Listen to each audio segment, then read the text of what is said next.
So I'm with Niara Isley. It is the Galactic Spiritual Informers Connection Conference, and she has shown up and she has an amazing set of memories that she has regained.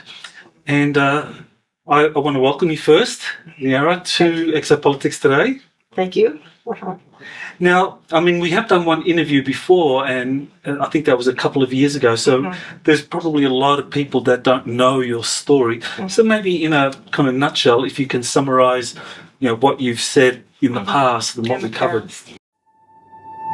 You're listening to Exopolitics Today with Dr. Michael Sala, your source for the uncensored truth regarding the human, extraterrestrial, global, and political agenda.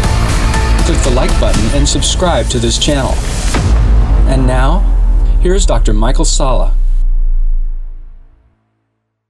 There's probably a lot of people that don't know your story. So maybe in a kind of nutshell, if you can summarize, what you've said in the past and what we covered. Okay, well, the beginning of this journey was having a friend help me discover that I actually had 3 months of missing time from my time in the military when I was stationed at Nellis Air Force Base in Nevada.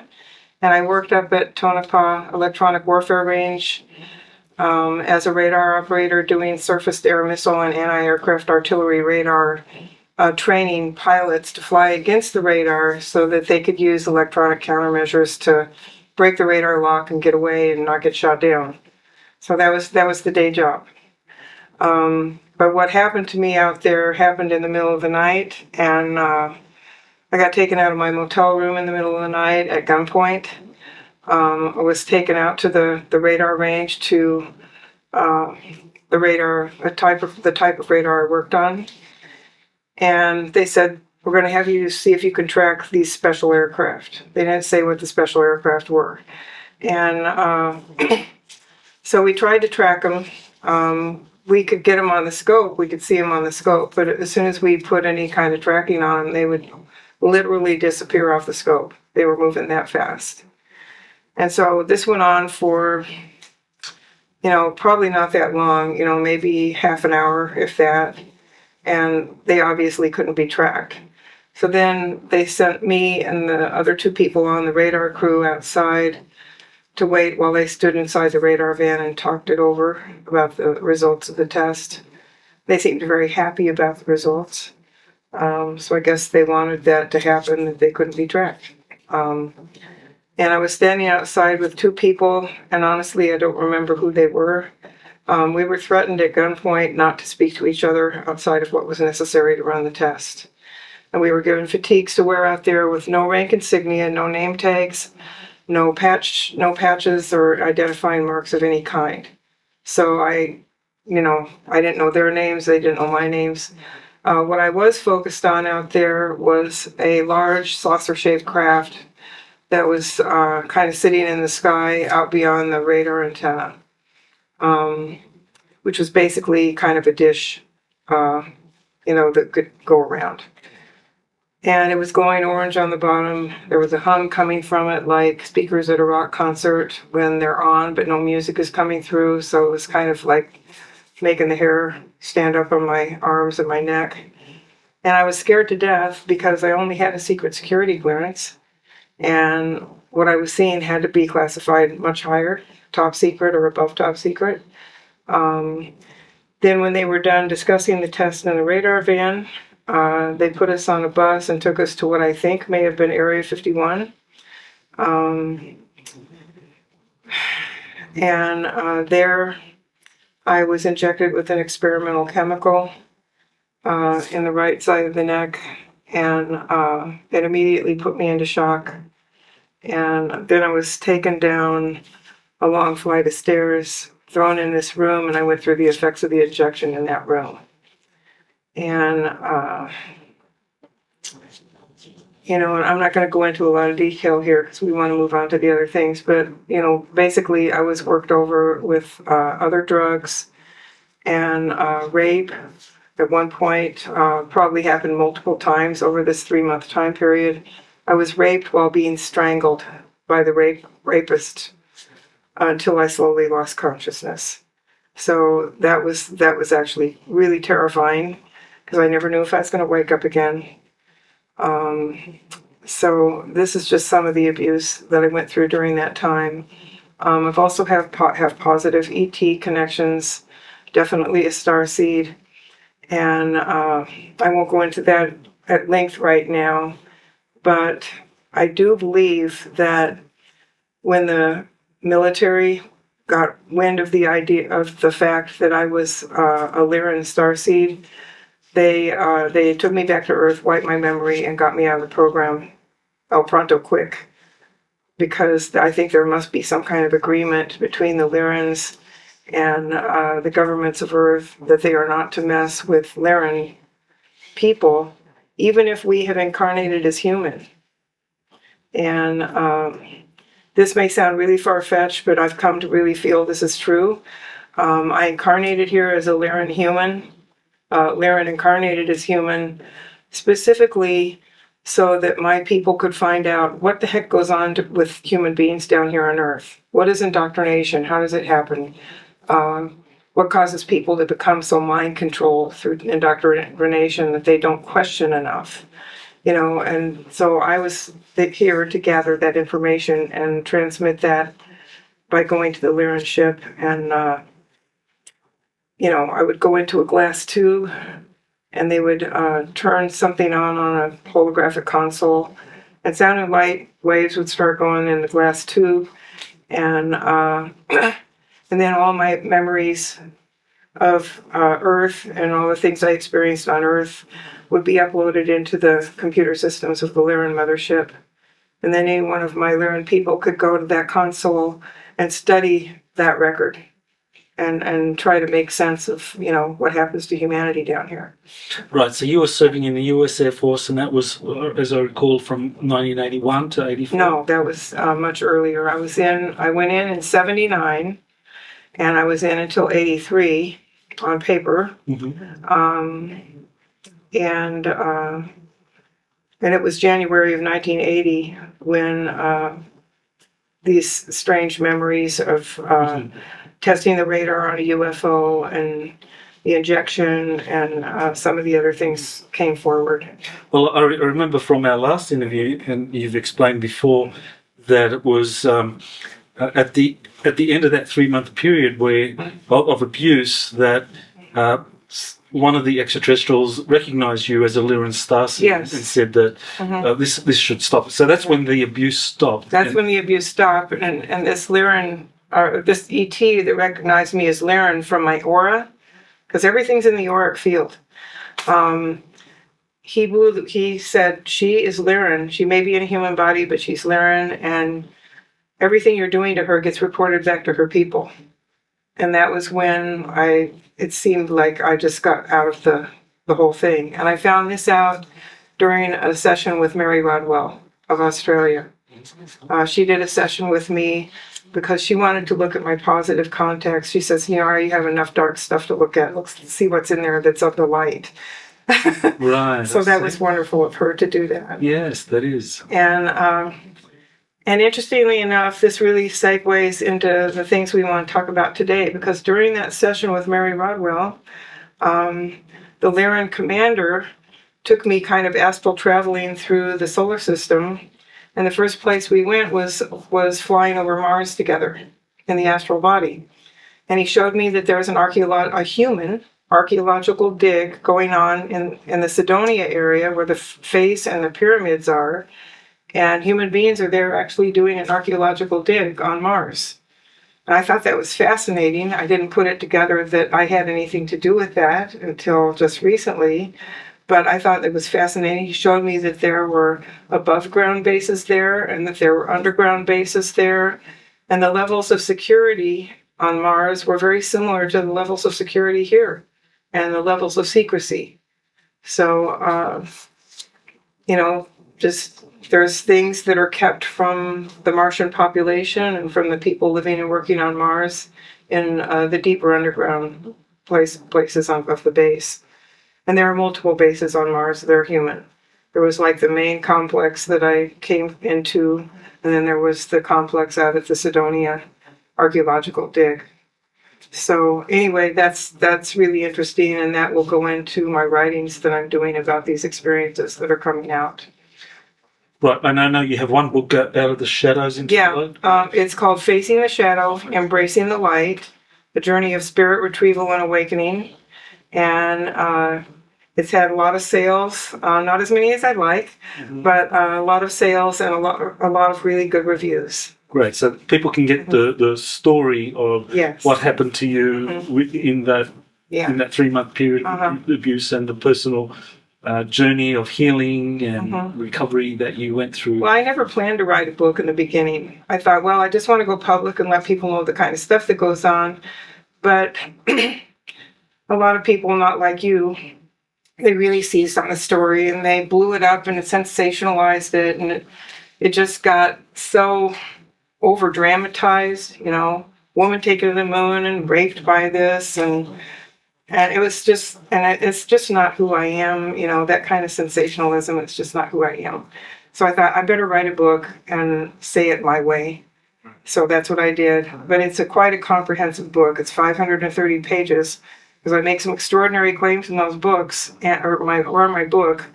And I wanted to make sure that I gave enough background research for those experiences to help with their credibility, because it's pretty fantastic claims, and the general population is going to thumb their nose at it if they don't have some things to back it up. So anyway, that's kind of my story up to now. Right. So since that book was written, now you've recovered some more memories, and part of that is your experiences with the Lyrans that helped you with. And at some point, you discovered that you had actually been involved in a secret space program involving Mars. So you want to tell us what happened? Yeah. Well, I think it's good to preface this by saying that Mars has been a fascination of mine since I was a really little girl. And I always wanted to be an astronaut so I could go into space. That was something I really wanted when I was a child. And I collected all kinds of stuff on Mars. I still have the Life magazine that came out years and years ago about Mars, with a big picture of Mars on the cover. I still have that magazine. And then, of course, years later, I collected a lot of books about Mars, on what it would take to terraform Mars, and, how to colonize there. I was just fascinated with Mars. I actually even wrote a letter that I found in my archives to Senator Harry Reid about the fact that we really needed to vamp up our space program and get out there into the solar system so we could preserve the ecology of our planet, instead of dig it up looking for natural resources. That if we colonize Mars, then the asteroid belt with all kinds of mineral resources is out there and could be mined, sent back to Earth, and preserve our planet and our ecosystem. And he wrote back and he thought that was a really good idea, and he really wished that could happen. But he said, there's just other factors involved in NASA, and apparently we can't go there. We can't do that kind of thing. So anyway, I just wanted to say that Mars has been a fascination pretty much my whole life. Yeah. And then you discovered that you actually were taken to Mars as part of the SSP. Well, I had a feeling that I had this. And the reason I had the feeling about it is because after I was out of the Black Project, where I was taken to the moon, I had this terrible nightmare. Must have been, I'm guessing, in April, May or June of 1980. And the nightmare was of living and working on Mars. And I had some off-duty time, and I really wanted to go see what they were doing with genetic experimentation. I'd heard about it, and there's a whole other dimension to this that I'll bring in later. But I wanted to see what was going on there. I just was driven to know what the heck they were doing with genetic research on Mars. And so I kind of snuck into these secure areas, which I wasn't supposed to be in, and it was scary because I knew that if I was found there, it would be bad for me. And I went down to these lower levels, and I walked through a laboratory into through a door. And when I walked through that door, there were like it was like being at a dog shelter where there's kennels on either side of the room and enclosures, and in each enclosure in a shelter there would be dogs in there. But in this case, there were bipedal humanoid beings kept in these enclosures. And just So, like so what are we talking about? Bipedal human beings? Are we just talking about adults, children? adults. Adults. I really saw just the first one. I walked through the door, and he was kind of smaller than average human height, just a little bit. Didn't have hair, and had orange skin. And he looked like he was really suffering, like the blend of human and genetics with his genetics wasn't really working out for him or it too well. And it seemed to be when he was looking at me, he wanted me to kill him and end his suffering. And I looked back at him, and I was telepathing, I guess. I said, I can't do that. If I do that, they will know that I was here, or they'll know someone was here. I just can't do that. And I was thinking that, and then somebody grabbed me from behind and put a chloroform rag over my face, and I blacked out. And when I came out of it, I was floating in space in what appeared to be like an escape pod from a ship. And the food and the water had been taken out of it, and I knew it probably had air for only around 48 hours. And I was like, did they put me out here to die because I went into this wrong area? I didn't know. But I know I went through every extreme of emotion in there that a person could go through. I mean, I got really, really enraged at what happened, and I tried to break my way out of the pod to end my life really quickly with the vacuum of space instead of lay there on the floor and suffocate. And that didn't work. Of course, it probably couldn't work because those things have to be pretty tough. Then I grieved. I cried hysterically for a while until that was spent. And then I laughed hysterically for a while until I couldn't laugh anymore. And then after all the emotions were emptied out of me, I noticed that the recording equipment was still working on the pod. So I recorded a message for anybody that might know me if the pod was retrieved, kind of saying what had happened. And then I just kind of prepared to die, and I was breathing my last breaths. And this is the nightmare I had in the spring of 1980. Okay, we're not talking, we're just talking nightmare here. But I think there's a reality to this nightmare. I really do. And so I'm laying on the floor of the pod, getting ready to take my last breaths. Suddenly there's this big clang, and the pod shakes a little bit, and I realize it's being retrieved and brought in aboard a ship. And then the hatch was open, and oxygen came rushing in. And I took a big, deep breath, and then I woke up in my bed in North Las Vegas, Nevada, from this nightmare. And I think this is really important to add to this interview because the memories that I'm retrieving show why I had such an obsession to go down in that area. It was more than just a passing thing. It was like I had to go and see what these hybrids were like or what was going on. So I'll start with the Mars segment here, and then we'll get to the point why I went down into that facility and felt so driven to do it.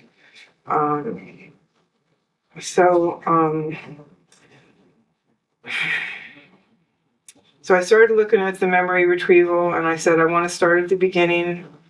And so starting at the beginning was being out at the Area 51 base. And I was taken into a room that turned out to be a jump room to Mars or to wherever. So I went in the room with a couple other, one other person was with me. And we sat down in some chairs, and then the person that brought us in started manipulating some buttons on a panel on the wall.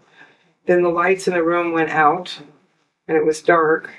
Then there was kind of a reddish light that seemed to fill the room, and then that shifted and became a blue light.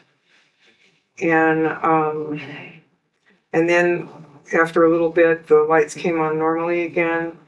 And when we went out of that room, we were definitely somewhere else. And I was told, you are now living on Mars. You're going to be living on Mars. And I was just completely bewildered. I had no idea what was going on, why it was happening, why was I picked for this. But the landscape I could see outside definitely did not look like Earth. So we had I was taken immediately from there to an orientation where we were told that yes, we're on Mars. It's a hostile environment outside. There are creatures that you want to definitely avoid, like spiders. There are other species. What kind of spiders? Huge ones. Huge Are you ones. talking insectoids or something? No, these are just huge spiders. And they're very dangerous. I mean, they're as big or bigger than a human. And they can kill you and eat. So that's one of them. They did tell us about there's other species out there that are not friendly, that are hostile, and that we had to be careful. And they said, you basically are here as a workforce, and you're going to do what we tell you to do. And if you're obedient, you will get privileges. You'll have things good, and you will get privileges. You'll earn privileges for obedient behavior. And if you're not obedient and you do things that you're not supposed to do, there will be punishments. And they showed us one of the punishments was to be left outside the compound overnight without warm clothes. And it gets very, very cold at night up there. Very cold. So if you survive it and nothing eats you or kills you, then you're brought back in and restored to health so you can go back to work. Can you describe the compound? We're talking a dome or something, underground facility? Let's see. It's kind of hard because I didn't see it from a distance. I just got, out of the room, the jump room, and then I was kind of in a hallway and taken to a briefing area. So I didn't really see the building from the outside. But as I'm talking about it, I think I don't see anything all that modernistic. I mean, there probably is a dome somewhere where they're growing things hydroponically, or have a garden. But it seemed like a big square building that might have had some of the native Martian rock used in its composition. Mm-hmm. So it's just an idea, just something that I'm feeling as I talk to you about it. So when you're actually on Mars doing the work on the surface of Mars, Yeah. What's the environment like? I mean, temperature, oxygen levels, all that. Well, definitely colder. And they gave us uniforms to wear. Part of the orientation was to make sure that we knew that we were going to have to participate in what they called sexual recreation sessions. And they said, you can either learn to like it or you can suffer. We don't care which. And that was kind of, this just seemed kind of revolting to realize that that's something that had to become part of my life.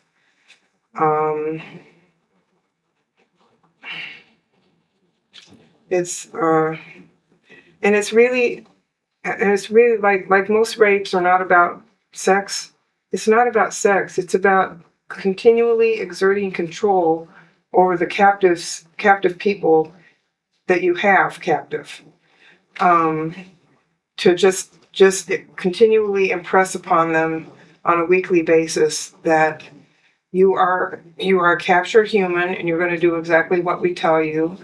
And again, if you're obedient, you get privileges. If you're not obedient, you're going to get punished.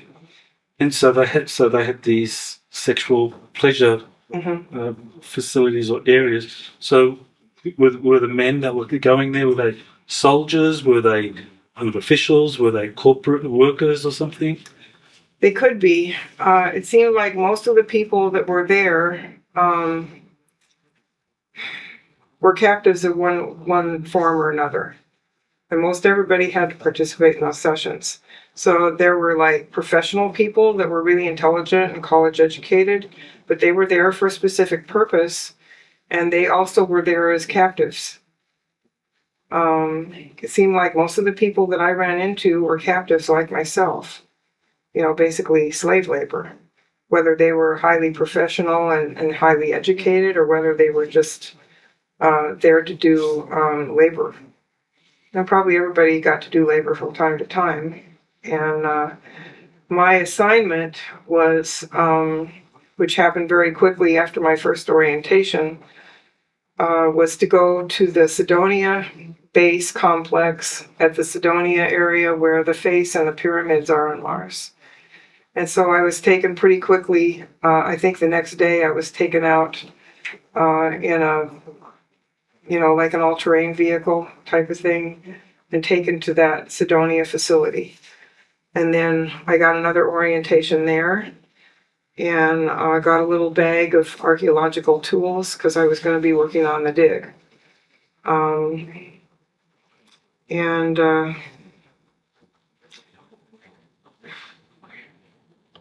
So as far as the workers that were there who were really slaves, but some of them were very intelligent, sounds very similar to what others have talked about, that in the 60s and 70s they were enticing a lot of professionals from Earth to go to Mars, making all these promises about how futuristic a Jetsons lifestyle would be on Mars, but they get there and it's actually very oppressive conditions. Right. And they were exploited. So it sounds like what you experienced was corroboration for that. Very much the same. I think I read Alternative 3 years ago when I was still in the military, actually, and they had a name for it. They called it the brain drain in the book. That's what they called it, the brain drain, where they were trying to get all these professional people to go and Mars, the moon was actually kind of the jumping off place for a lot of the people that went to Mars. And it was like a staging area. And so with me being there, I went to the Cydonia area to work on the archeological dig. And so I got another orientation there about working on Mars. And there is breathable air there. But I think we wore masks. We wore masks at the site, at the dig, in case we ran into any ancient pathogens that were still viable that could be a risk to an immune system that had no resistance to them. And at the orientation of the Mars, for the Mars dig, was they gave us archaeological tools and told us kind of what to look for and how to, showed us a little film about how to use the tools, to brush away dust and then use the fine tools if we needed to score around edges of things and, lift it out of the ground. But they also had a scanner where they wanted us to scan for any viable organic remains, any place where we might be working. And if we found them, we were to very carefully remove them from the soil or the rock where they were found and put them, without touching them actually, and use something to put that in a canister or a jar. And then when we tighten the lid of the jar, it hermetically sealed that sample. And then it would go into a crate and it would be taken back to the genetics facility labs. So that was some of the work we did. We were also looking for any left behind technology that would be really advanced. And it's kind of hard to use these two things in the same sentence, because advanced, you think it must be futuristic. But when there was the war that bombed the Cydonia area to rubble pretty much, except it didn't destroy the face, that happened like a long time ago. I'm not sure the time period, but maybe a millennia ago.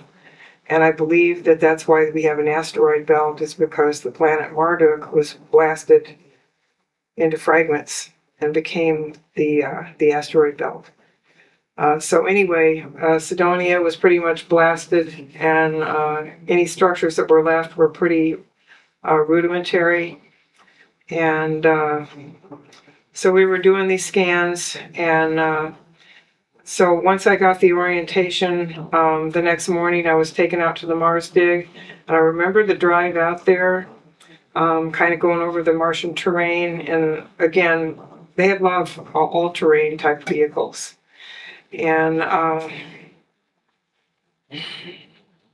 as we were kind of driving out there were like some foothills or something, and the closer we got, the tip of one of the pyramids showed over the hill.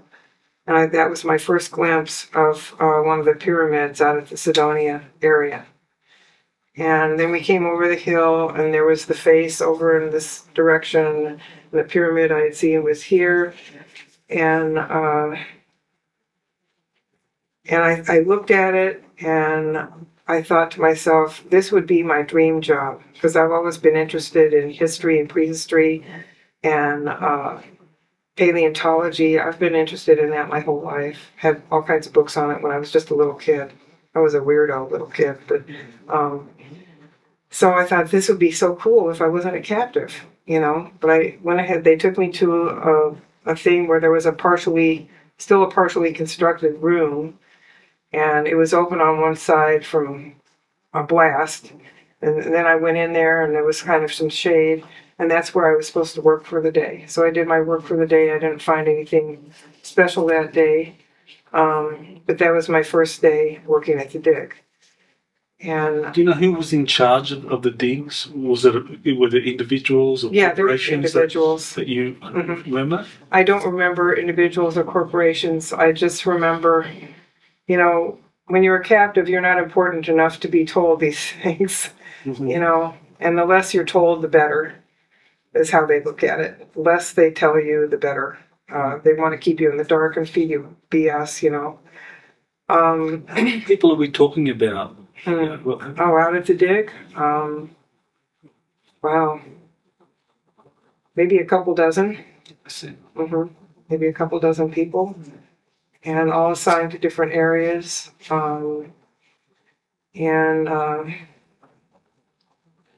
It sounded like you were all trained to do this serious archaeological dig. Yes. Because they were after Yeah. advanced tech and so forth. Yeah, they were after advanced tech and genetic remains that were still usable. Did you go anywhere close to the face on Mars or the pyramids? I did. In fact, I had kind of an intuition that they quickly discovered was kind of a gift out there.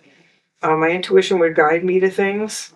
And this one day I thought, I told the guy in charge, I said, I really think that I want to walk around the face. I just feel like I want to walk around the face and see what's really there. I just feel something.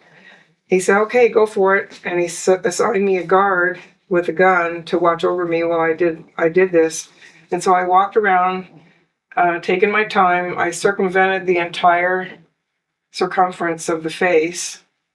And there was a lot of gravel in areas. Some areas there were big boulders just kind of piled up against the side. And some areas were swept clean, but I just kept walking around and kind of looking and checking things out and everything. And I had almost come back to the point of origin. It took most of the day to get around it. It's big, it's huge. And just as I was getting back almost to the point that I started, there was a bunch of boulders piled up at like close to the chin of the face. And something about these boulders piqued my interest. And so I climbed up on top of them. And at the top, there was like this black area behind the boulders. And I thought, well, this is strange. It's like, is there anything back there? So I took my little flashlight out of my bag and I shined it in there. And if there was more boulders there, it should have hit the boulders, but it didn't hit anything. The beam just went into the dark and then kind of faded out and didn't reach anything that was on the other side. So I told the guard to contact the guy in charge of the dig and tell them that I had found what I think was an opening into or under the face. And and so they found that out. And then when I got back to the compound that evening, I had to report to see a doctor because apparently I had come up pregnant. And this is something I'll preface this with what I talked to you about earlier. We didn't have refrigerators where we could go get snacks. We just had meal times, and we ate the food that was in front of us because that's all the food we had. Okay. Pretty sure that they had contraceptives in the food so that people wouldn't get pregnant during these recreation sessions. But then if they wanted you to get pregnant for their purposes, then they would put fertility drugs in specific people's food. So they had done that to me without me really knowing about it.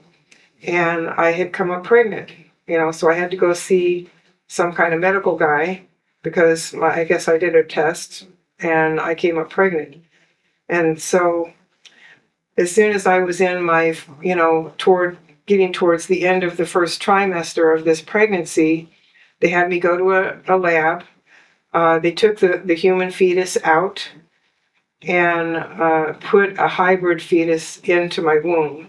It probably was a blend of my genetics and these other genetics, maybe some of what had been found out at the dig. And the genome had been mapped, I think, enough so that they knew that it would be bipedal humanoid, which hopefully gave it some kind of compatibility to come to term, full term.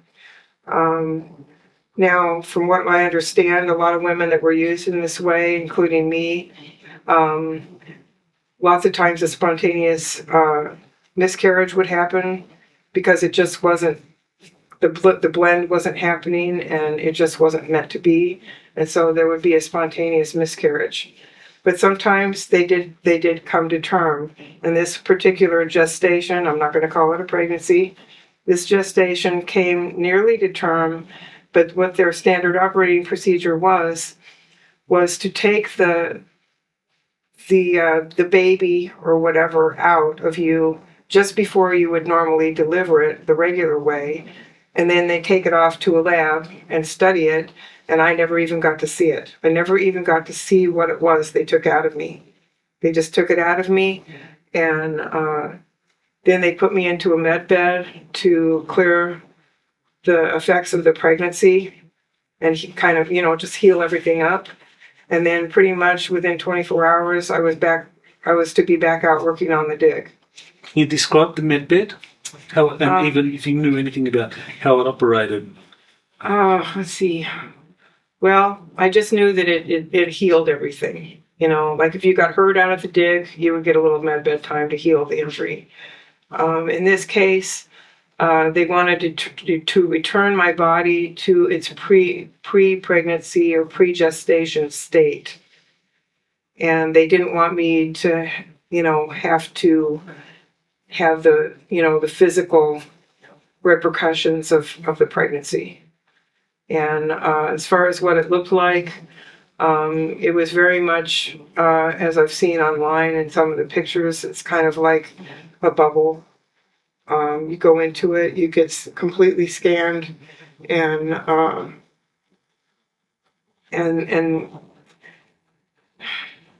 well, in Alex's presentation today, he said it takes a scan of your most healthy time and returns you to that state. In this instance, it would take a scan of the condition of my body before I had the pregnancy or gotten, and it would return me to that state. It didn't return me to the healthiest state ever. It just returned me to my pre-pregnancy condition. And then I was expected to go out and work. But I still had a lot of emotions to contend with because of the gestation period and not being able to see what came out of me and wondering about it, worrying about it, being afraid of it, just not knowing. But now I really feel that dream, that nightmare I told you about in the beginning of this interview was real experience. And I can understand now the obsession I had to go down in the genetic lab and try to see what they were producing from these gestations. I had an absolute obsession to go down there and see what the heck were they taking out of me? What was it growing up to be? Did it live? Did it die? I wanted those questions answered, and I was willing to risk serious punishment to find those answers. So that's why I mentioned the dream at the beginning of our interview, because I think it's a very important piece of this. I think it's a very important piece. And now that I've uncovered these memories, I understand my absolute compulsion to go down into the genetic labs and try to find out what was really going on down there. And there was one of the other workers at the dig, also a captive, and he approached me after I had been implanted with the hybrid, because he was really sympathetic. He'd been there a couple of years and he knew that this kind of stuff went on. And he just wanted to offer some sympathetic energy, And so we kind of formed a relationship that I wouldn't call boyfriend-girlfriend exactly. I mean, on Earth it would have been. But there, we never knew from one day to the next what was going to happen to us. So we got together often. We would take meals together. Sometimes we'd talk, sometimes we wouldn't. I remember one conversation that we had was about how dreamlike our Earth memories seemed to us the longer we were on Mars. It was just like so incredibly far away, and we would remember details of our Earth life.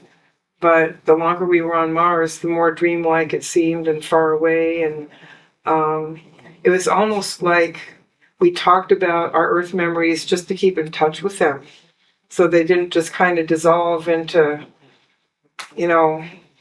a distant memory, And how long was this for? What was the total time that you were there? The time I was there, I'm guessing it was 20 years and back. But I'm not absolutely sure. There's more that I hope to uncover. And so this relationship with this man, his name was Tom, I would just say it would lean into a romantic direction from time to time. But most of the time it was just good friends. We got together, we shared meals, we would talk, or we'd just be quiet. And one of our habits was to kind of go into an observation area and watch Martian sunrises and sunsets. We like to do that together. Do you remember what the Martian sunrise and sunset looked like? Yeah, not too different from Earth. In pictures that we get from NASA, it looks like the sky is pink on Mars, but it's actually more blue than pink. It's not the same as here. It's the paler blue, maybe because the atmosphere is thinner, but it's a sky. And occasionally there's clouds. There's some really hellacious storms on Mars from time to time. And all you can do at that time is go into the compound and weather through it. The compound is built to withstand the Martian storms. Mm-hmm. And it's kind of a monolithic, rectangular shaped building from what I remember. And it has some of the natural Martian rock built into it, into the walls, the outer walls. And it withstands the storms pretty well. But you can hear them when you're inside the building. You can hear them kind of raging by. Just trying to think, is there anything else?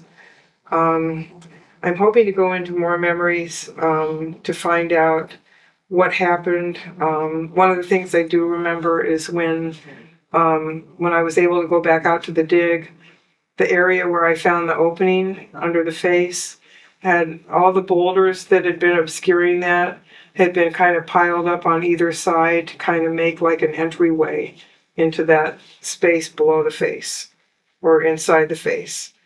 And I remember seeing that. But in my memories that I've recovered so far, there is a strong sense that I lived and worked on Mars for a lot of years.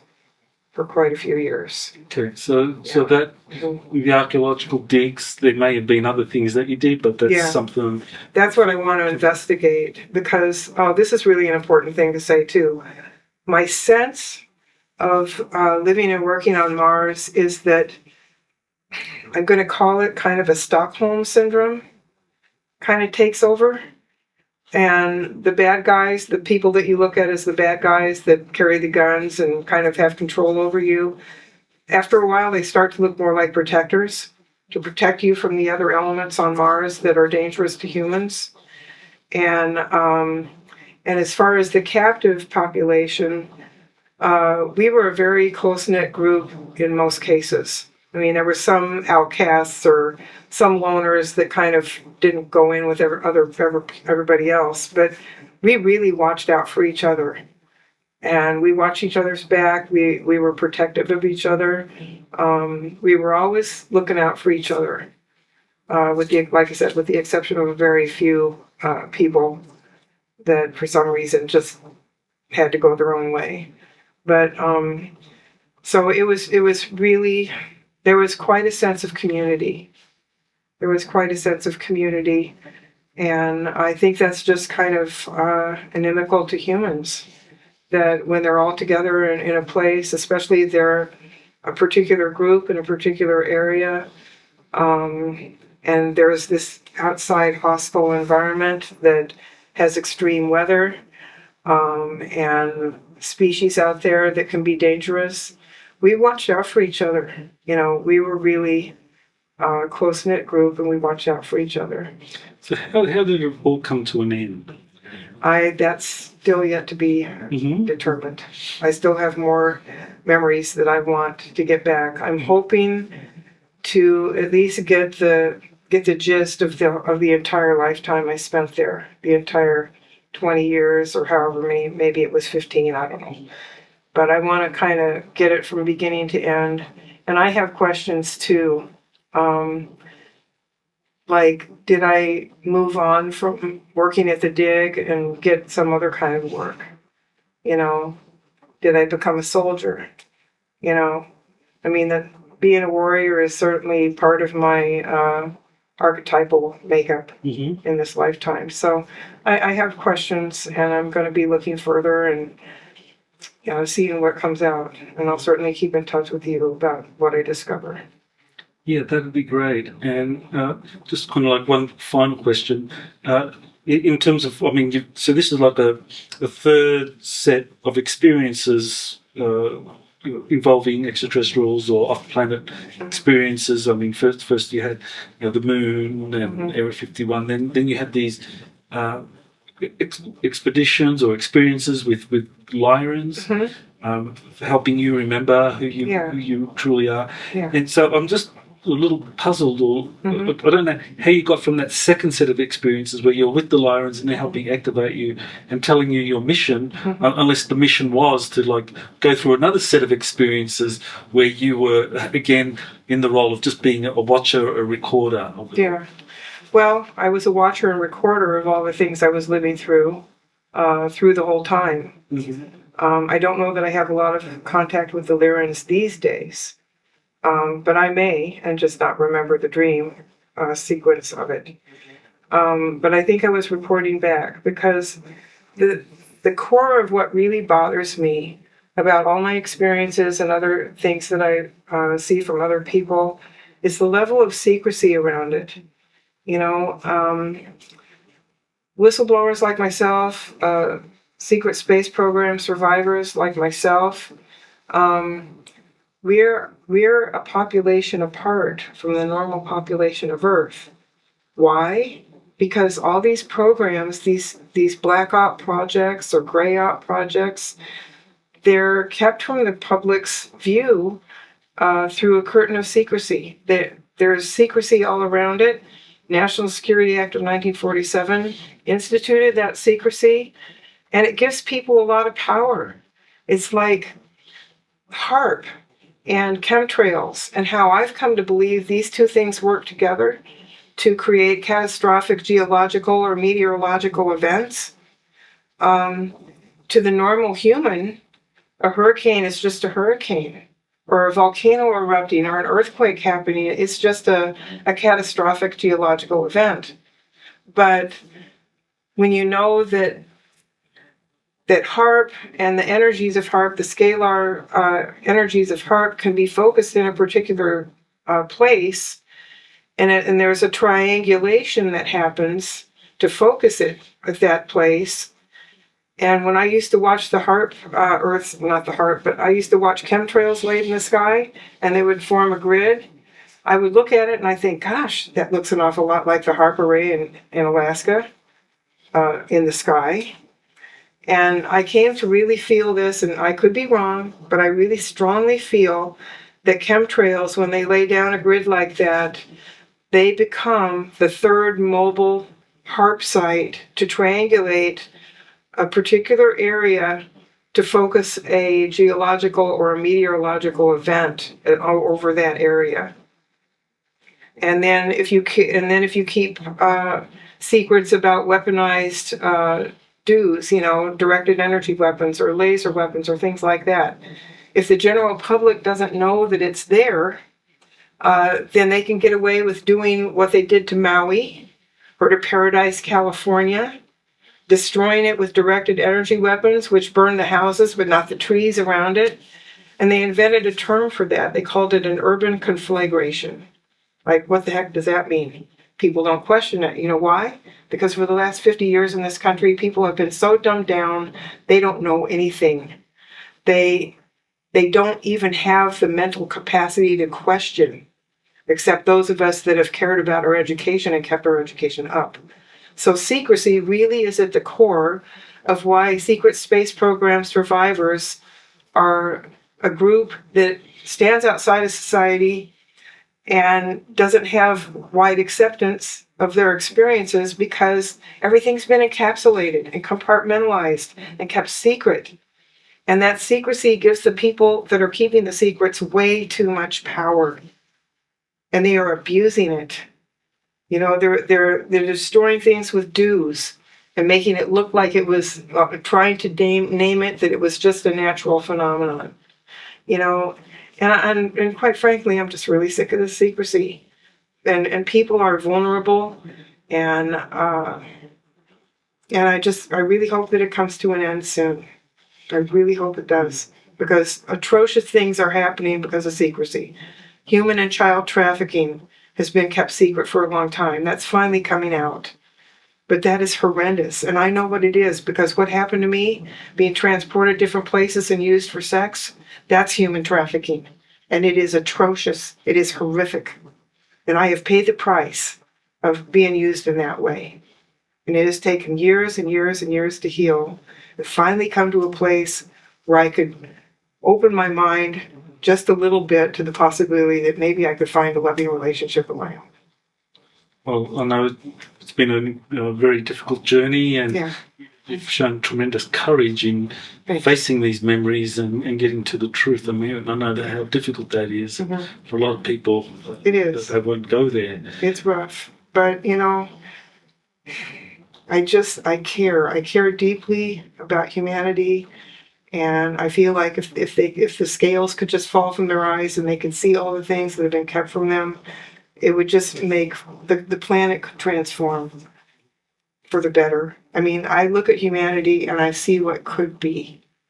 And if we all came awake and we all, started to take control of the matrix and make it in our image of what we want, a loving world that's compassionate and kind and clean air and clean water and animals being treated like the sentient beings that they are. I just keep holding that in my heart, that someday, if we can all realize who and what we truly are, that we can unify instead of being divided and create a new world here. Totally agree. Yeah. It's a wonderful way of bringing this interview to an end. So if people want to learn more about you, buy your books, or just communicate with you, where do they go? Yeah, well, I'm on Facebook. At least they haven't kicked me off yet. I'm really surprised they haven't, because I definitely get in their face sometimes. But I'm on Facebook, Niara Isley. I have a website, It's called Facing the Shadow, Embracing the Light, the same as my book, facingtheshadow.embracingthelight.com. I have another website called encounterswithhealing.com, and I have learned to do Dolores Cannon's method of quantum healing hypnosis technique. And I've just become well enough and rested enough from years of exhaustion to start doing that work again. So, yeah. Well, thank you for sharing, Niara, and I do look forward to talking to you again in future when you remember more of what happened during that 20 years on Mars. Yeah. Thank you. And I really appreciate your time, and I really appreciate your friendship. Thank you so much. Thank you. Okay. You have been listening to Exopolitics Today with Dr. Michael Salla. Please remember to like, share, and subscribe to this channel. Join or start a conversation in the comments. Take the time to explore the vast library of best-selling books, webinars, and podcasts by Dr. Salla. Visit exopoliticstoday.com.